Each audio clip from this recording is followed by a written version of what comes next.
السلام علیکم ورحمۃ اللہ وبرکاتہ۔ پیش خدمت ہے کہانی چار دیگیں۔ کسی ملک میں ایک امیر آدمی رہتا تھا جس کے پاس بے شمار دولت تھی اور قیمتی جاگیر کے ساتھ ساتھ پالتو جانور بھی بہت تھے۔ اس امیر شخص کے چار بیٹے تھے۔ وہ شخص اپنے بیٹوں سے بہت محبت کرتا تھا، لیکن اسے یہ فکر بھی رہتی تھی کہ میں اب بوڑھا ہو چکا ہوں، کہیں ایسا نہ ہو کہ میرے مرنے کے بعد میرے چاروں بیٹے مال و دولت کے بٹوارے میں ایک دوسرے سے ناراض ہو جائیں۔ اتفاق کی بات ہے کہ کچھ عرصے بعد وہ آدمی ایسا بیمار ہوا کہ زندہ رہنے کی امید کم سے کم ہوتی چلی گئی۔ اس نے اپنے چاروں بیٹوں کو اپنے پاس بلایا اور اپنے خاص ملازم کو حکم دیا کہ 4 دیگوں کا انتظام کرو، اور اپنے بیٹوں سے کہا کہ جب میں اس دنیا سے چلا جاؤں تو آپ اس میں مل جل کر رہنا۔ میل ملاپ میں بہت برکت ہوتی ہے۔ میں نے تم چاروں کے لیے بہت کچھ چھوڑا ہے۔ میری مسحری کے چاروں پایوں کے نیچے ایک ایک دیگ گڑی ہے جو تم اپنی اپنی پسند سے لے لینا۔ پھر چاروں بیٹوں کو رخصت کیا۔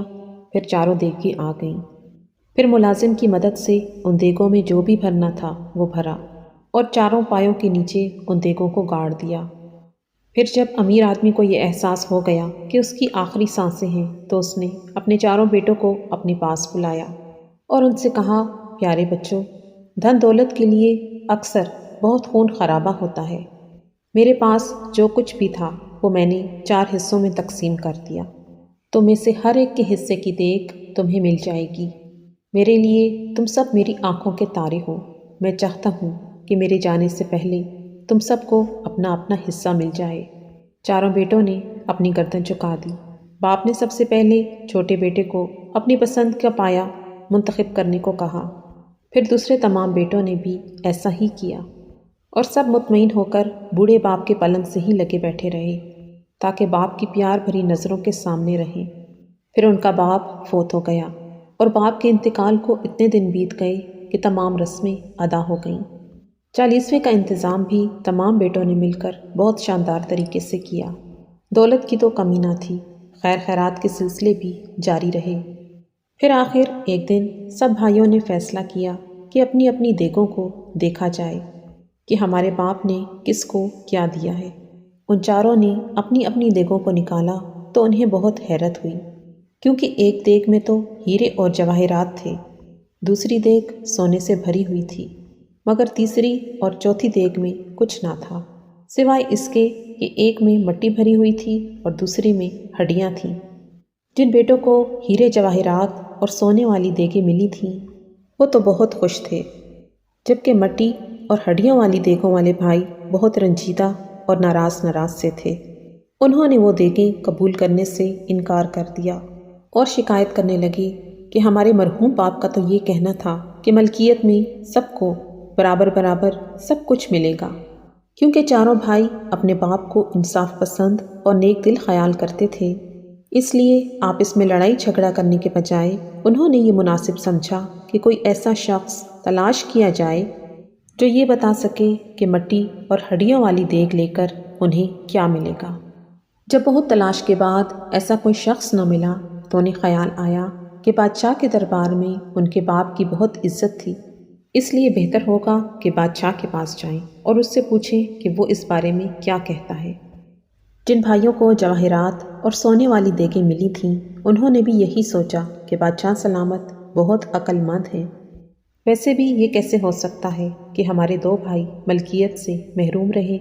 ضرور اس بات میں کوئی نہ کوئی حکمت ہے جو ان کے باپ نے 2 دیگیں مال و دولت کے بغیر چھوڑی ہیں۔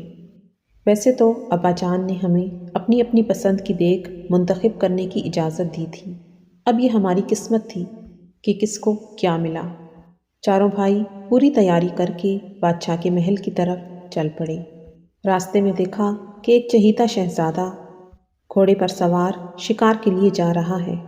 چاروں بھائی تیزی سے آگے بڑھے اور بڑے بھائی نے شہزادے سے پوچھا، میاں شہزادے، ہمارے بادشاہ سلامت کہاں تشریف رکھتے ہیں؟ شہزادہ بڑی بے رخی سے بولا، وہ محل میں موجود ہیں، لیکن ان کے دماغ میں کچھ خلل ہے۔ شہزادہ یہ کہہ کر آگے بڑھ گیا۔ چاروں بھائیوں کو بڑا تعجب ہوا کہ ایسا مہربان، خدا ترس اور نیک بادشاہ پاگل کیسے ہو سکتا ہے۔ خیر آپس کے مشورے سے یہ طے کیا کہ محل تک جانا چاہیے۔ ممکن ہے کہ شہزادہ باپ سے خفا ہو اور اس نے ہمیں ٹالنے کے لیے ایسا کہہ دیا ہو۔ جب وہ محافظوں سے اجازت لے کر محل کے اندر داخل ہوئے تو ان کی ملاقات شہزادی سے ہوئی، جو شاہی باغ میں اپنی خادماؤں کے ساتھ موجود تھی۔ بادشاہ سلامت کے بارے میں دریافت کرنے پر شہزادی نے بتایا کہ بادشاہ اپنے دربار میں بیٹھا ہے لیکن اندھا ہے۔ یہ سن کر چاروں بھائیوں کو بہت افسوس ہوا اور تعجب بھی کہ شہزادے نے تو باپ کو پاگل کہا اور بیٹی اندھا کہہ رہی ہے، ضرور کچھ دال میں کالا ہے۔ چاروں بھائی کئی سال پہلے اپنے باپ کے ساتھ محل کی ایک عالیشان تقریب میں شریک ہوئے تھے اور بادشاہ کی ملکہ بھی انہیں جانتی پہچانتی تھی، اس لیے وہ بے دھڑک ایک خادمہ کے ساتھ ملکہ سے ملے۔ لیکن چاروں بھائی حیران رہ گئے کیونکہ ملکہ نے ایک الگ ہی بات کہی کہ 12 مہینے پہلے بادشاہ کا انتقال ہو چکا ہے۔ چاروں بھائی مایوس ہو کر واپس جانے لگے تو ملکہ نے انہیں روکا اور بولی، بے شک تم بادشاہ کے پاس جاؤ، وہ اپنے دربار میں ہے، لیکن میرے لیے تو وہ سال بھر پہلے ہی مر چکا ہے۔ یہ سن کر چاروں بھائیوں کی جان میں جان آئی۔ ملکہ نے انہیں خاص خاتمہ کے ساتھ بادشاہ کے پاس بھجوایا۔ جب وہ دربار میں پہنچے تو درباریوں کا ہجوم نہیں تھا، بلکہ بادشاہ اپنے ایک وزیر کے ساتھ کچھ مشورہ کر رہا تھا۔ جیسے ہی بادشاہ کی نظر ان چاروں پر پڑی وہ انہیں پہچان گیا کہ یہ مرحوم درباری امیر کے بیٹے ہیں۔ اس لیے بادشاہ نے بہت شفقت کے ساتھ ان کا استقبال کیا اور ہاتھ سے قریب آنے کا اشارہ کیا۔ جب وہ چاروں بادشاہ کے پاس پہنچے تو بادشاہ نے وزیر کو ان کے والد کی خوبیاں بتائیں اور ان کے باپ کی موت پر افسوس کا اظہار کرتے ہوئے اپنے ساتھ وزیر والی جگہ پر بیٹھنے کو کہا۔ تب بڑے بھائی نے عرض کیا، بادشاہ سلامت، ہم ایک خاص مقصد سے آپ کی خدمت میں حاضر ہوئے ہیں۔ بادشاہ نے تمام احوال غور سے سنا لیکن اپنے منہ سے کچھ نہ کہا، بلکہ چند لمحوں تک خاموشی سے سوچتا رہا کہ آخر یہ ماجرا کیا ہے۔ چاروں بھائی اس انتظار میں تھے کہ بادشاہ سلامت کیا فرماتے ہیں۔ انہیں یہ تو معلوم تھا کہ بادشاہ کی عقل مندی سارے ملک میں مشہور ہے۔ اچانک بادشاہ کی زبان سے یہ الفاظ نکلے، تمہارے باپ نے بہت اچھا کیا۔ یہ سن کر ان دونوں بھائیوں کے منہ لٹک گئے جن کی دیگوں میں ہڈی اور مٹی کے سوا کچھ نہ تھا۔ عقل مند بادشاہ کو احساس ہو گیا اور اس نے اپنی بات کو آگے بڑھاتے ہوئے کہا، جس کو ہیرے جواہرات ملے وہ اس کی قسمت، سونا پانے والے کی اپنی تقدیر، لیکن مٹی اور ہڈیاں پانے والے بھی نقصان میں نہیں۔ مٹی کا مطلب یہ ہے کہ تمام زمینوں کا مالک یہ بیٹا ہوگا، اور ہڈیوں والی دیگ کا مطلب یہ ہے کہ تمام گھوڑوں، اونٹ اور دودھ دینے والے جانوروں کا مالک ہڈیوں کی دیگ والا ہوگا۔ بادشاہ نے جو کہا سب بھائیوں نے اس پر خوشی کا اظہار کیا اور بڑے ادب سے شکریہ ادا کرتے ہوئے عرض کی کہ آپ کا سایہ ہمارے سروں پر قائم رہے۔ ہم آپ کے خادم ہیں اور انشاءاللہ ہم مل جل کر رہیں گے۔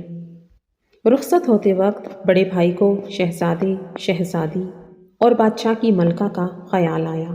اس نے بادشاہ سے کہا، اگر آپ اجازت دیں تو ہم کچھ ایسی باتیں اپنی زبان پر لائیں جن کا تعلق عالی جاہ سے ہے۔ بادشاہ نے جواب دیا، ہاں ہاں، جو کہنا ہے ضرور کہو۔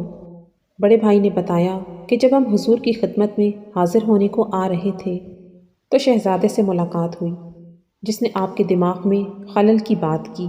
پھر شہزادی صاحبہ سے ملے، انہوں نے آپ کو نابینا کہا اور ملکہ عالیہ نے تو آپ کو ہاں وہ سمجھتی ہیں کہ میں ان کے لیے مر گیا ہوں۔ ابھی بات پوری بھی نہیں ہوئی تھی کہ بادشاہ نے بات کا باقی حصہ اپنی زبان سے پورا کر دیا، مگر شہزادے، شہزادی اور ملکہ نے جو کچھ بھی کہا، کیا میں تمہیں ان باتوں کا سبب بتاؤں؟ چاروں بھائیوں نے تائید کرتے ہوئے بڑی عاجزی سے اپنے سر جھکا لیے تو بادشاہ نے بتانا شروع کیا، شہزادہ اب 18 برس کا ہونے والا ہے۔ میں چاہتا ہوں کہ تعلیم و تربیت میں جو کمی رہ گئی ہے وہ پوری ہو جائے، اور اس کی شادی بیاہ کے لیے جو کچھ میں چاہتا ہوں 2-3 برسوں میں اس کا بھی انتظام کر لوں، اور پھر یہ تخت و تاج اس کو سونپ کر اپنی باقی زندگی درویشی میں گزار دوں۔ مگر وہ تو ہتھیلی پر سرسوں جمانا چاہتا ہے۔ یعنی جلدی سے اس کی شادی کر دی جائے اور بادشاہت بھی اس کے حوالے کر دی جائے، لیکن میں ابھی ایسا نہیں کر سکتا، اسی لیے وہ مجھے پاگل سمجھتا ہے۔ شہزادی کا معاملہ بھی مجھے فکر مند رکھتا ہے۔ خیر سے وہ بھی جوان ہے، میں چاہتا ہوں کوئی ایسا مناسب رشتہ مل جائے کہ اس کی بھی نسبت طے کر دوں، لیکن اس کی تعلیم و تربیت بھی ابھی میرے خیال میں ادھوری ہے۔ لیکن شاید وہ سوچتی ہے کہ بس جلد از جلد شادی ہو جائے، اس لیے مجھ سے ناخوش رہتی ہے۔